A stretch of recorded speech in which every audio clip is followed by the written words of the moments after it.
We're going up Irvine Hill on the backside over to Garcon Gulch. We're in the middle of where the what they called the Garcon fire was, but it's actually going to Garcon Gulch. Garcon is how we've always known it as. It's only been in recent years that they started renaming it.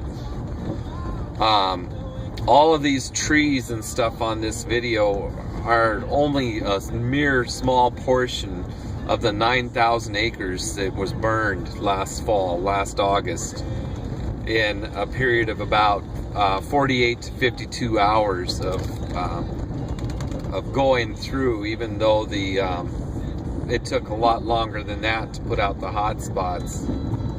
Ironically, and by God's mercy and grace, only 2 buildings were destroyed in the fire. One was built in the homestead days in the early 1910 to 1920 era, and everything else was spared. Numerous ranches were threatened. 5 or 6 houses on the other side of the mountain. I see some vehicles coming off the logging road up out of part of the school section here ahead of us. We're almost to the top of the pass that they call Windy Gap, and the devastation is nauseating, having grown up here and seeing all the thin trees where they've been able to salvage log, not to mention all the trees standing that are burned to death and dead. There's no way to explain how devastating it really is.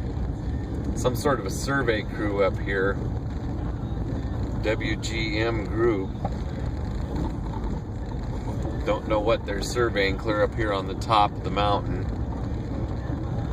But we're starting down into Garcon Gulch now. We've crossed the gap, and just seeing almost every tree that's pretty well dead from the fire. Lots of brown on it, on the needles. Some may come back, others may not. But that's what we have now to look at every time we come over to the ranch to see where I grew up. I can't begin to describe the sinking feeling in the pit of my stomach as I see the devastation. Uncle Orville says it's the worst fire in the history that he's known of or seen, and he's turned 90 in January. Looks so vivid and green. The bright side is that a lot of new vegetation has started, but with it also comes the danger of a lot of new noxious weeds, and they're quite prolific as the native grasses try to get reestablished. It'll be interesting to see in a couple of years whether the weeds get a strong foothold and choke out the grasses, or what happens. Time will soon tell. But I'm afraid that the trees are gone for good unless the tribes and other entities decide to reforestation practices and replant some new trees. It just doesn't begin to undo, and our landscape, you might say, is altered forever. But now as we roll around, we're actually seeing Garcon Gulch. Down at the middle there is the Merritt Ranch, formerly known before it was sold here a number of years ago, and the Bjorgi Ranch, where my grandfather homesteaded in 1910. We see a car coming up the hill, Bonneville Tower at the bottom there. That car is about a quarter of a mile off the section line to the north of where 7th Avenue East and West and Polson would come straight through, according to my dad. Right now, we just recently crossed where we would be if we were to crawl through either fence on either side of the road. We'd be on the old Bjorgi Ranch property that my grandfather bought as he broadened and expanded his homestead into a working cattle ranch from 160 acres We're also in the heart of rattlesnake country. I doubt we'll see any today. It's rather cool. It's 53 degrees outside. But off to the southwest there is the Hot Springs Valley, the Little Bitterroot.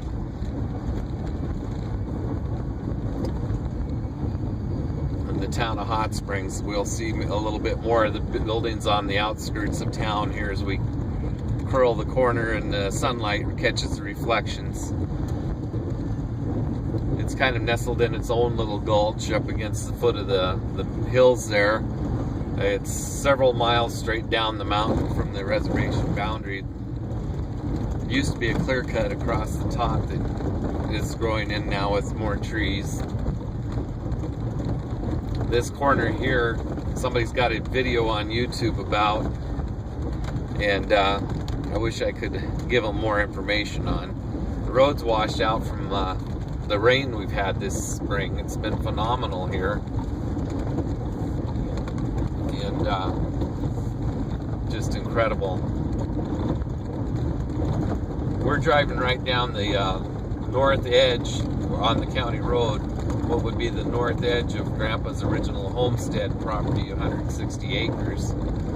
He bought the property on the right as people sold out, moved on, moved back where they came from, different reasons. There's not a lot of water available up here, so it's very hard for people to make a living without adequate water.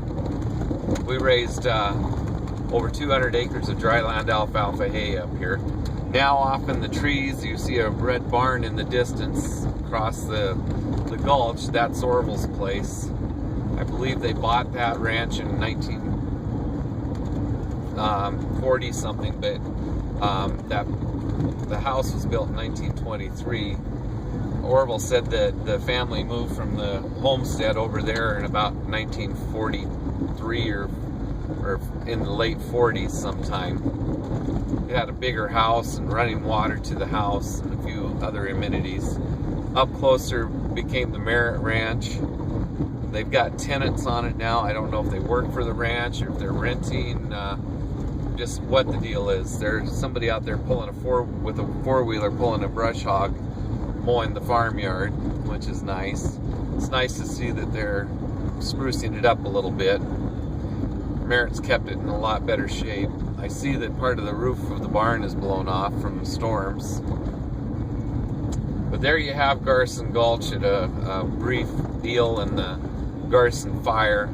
The fire started about a mile or half a mile north of the Merritt Ranch headquarters and doubled back to a mile south of Orville's house, burning down the south fence of his property.